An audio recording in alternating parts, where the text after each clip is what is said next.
Bakit nakaranas si Jesus ng labis na paghihirap? Sasagutin namin ang tanong na ito sa bidyong ito. Marami ka pang matututunan sa aming website na gotquestions.org Tagalog. Idiniklara ng Isaiah 52:14. Marami ang nagulat nang siya'y makita dahil sa pagkabugbog sa kanya. Halos hindi makilala kung siya ay tao. Si Jesus ay naghirap ng labis mula sa paglilitis sa kanya, sa pagpapahirap ng mga sundalo hanggang sa pagpako sa kanya sa krus. Mateo 27, Marcos 15, Lucas 23, Juan 19. Kung gaano ang kahirapang dinanas niya sa pisikal, hindi iyon maikukumpara sa kanyang paghihirap sa espiritual. Ikalawa, sinasabi sa 2 Korinto 5:21, yaong hindi nakakilala ng kasalanan ay kanyang inaring may sala dahil sa atin, upang tayo'y maging sa kanya ay katuwiran ng Diyos. Dinala ni Jesus ang buong bigat ng kasalanan ng buong mundo sa kanyang kamatayan. Unang Juan 2:2. Ang kasalanan ang dahilan kung bakit sumigaw si Jesus, Eli Eli lama sabachthani. Sa makatuwid bagay, Diyos ko, bakit mo ako pinabayaan? Mateo 27:46. Kaya nga, kung gaano kabrutal ang paghihirap ni Jesus sa pisikal, hindi iyon maikukumpara sa kanyang espiritual na paghihirap dahil sa kanyang pag-ako sa kasalanan ng tao at pagkamatay upang bayaran ang parusa ng kasalanan. Roma 5:8. Hinulaan ni Isaiah ang paghihirap ni Jesus sa malinaw na pananalita. Hinamak siya ng mga tao at itinakwil. Nagdanas siya ng hapdi at hirap. Wala man lang pumansin sa kanya.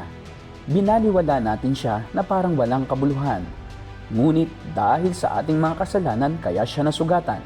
Siya ay binugbog dahil sa ating mga kasamaan. Tayo ay gumaling dahil sa pahirap na dinanas niya at sa mga hampas na kanyang tinanggap. Isaiah 53:3-5. Ang awit 22:14-18 ay isa pang talata kung saan hinulaan ang paghihirap ng Mesiyas.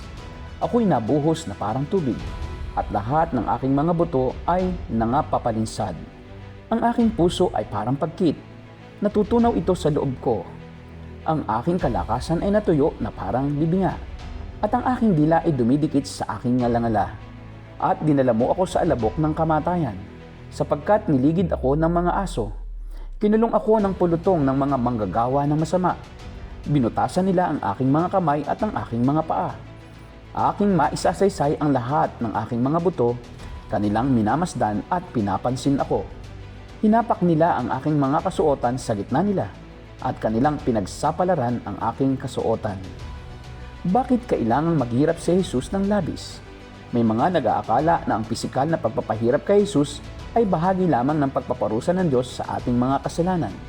Sa isang banda ay tama din ito. Ngunit hindi lamang ito ang tanging dahilan.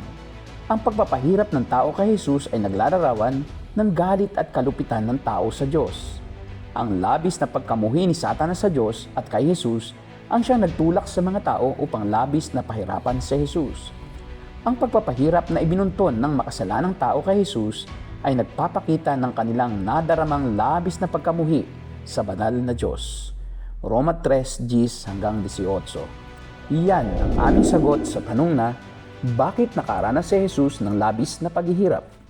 Sa aming website na gotquestions.org Tagalog, mababasa mo ang pagtalakay sa iba't ibang paksa at mga inirerekomenda naming babasahin.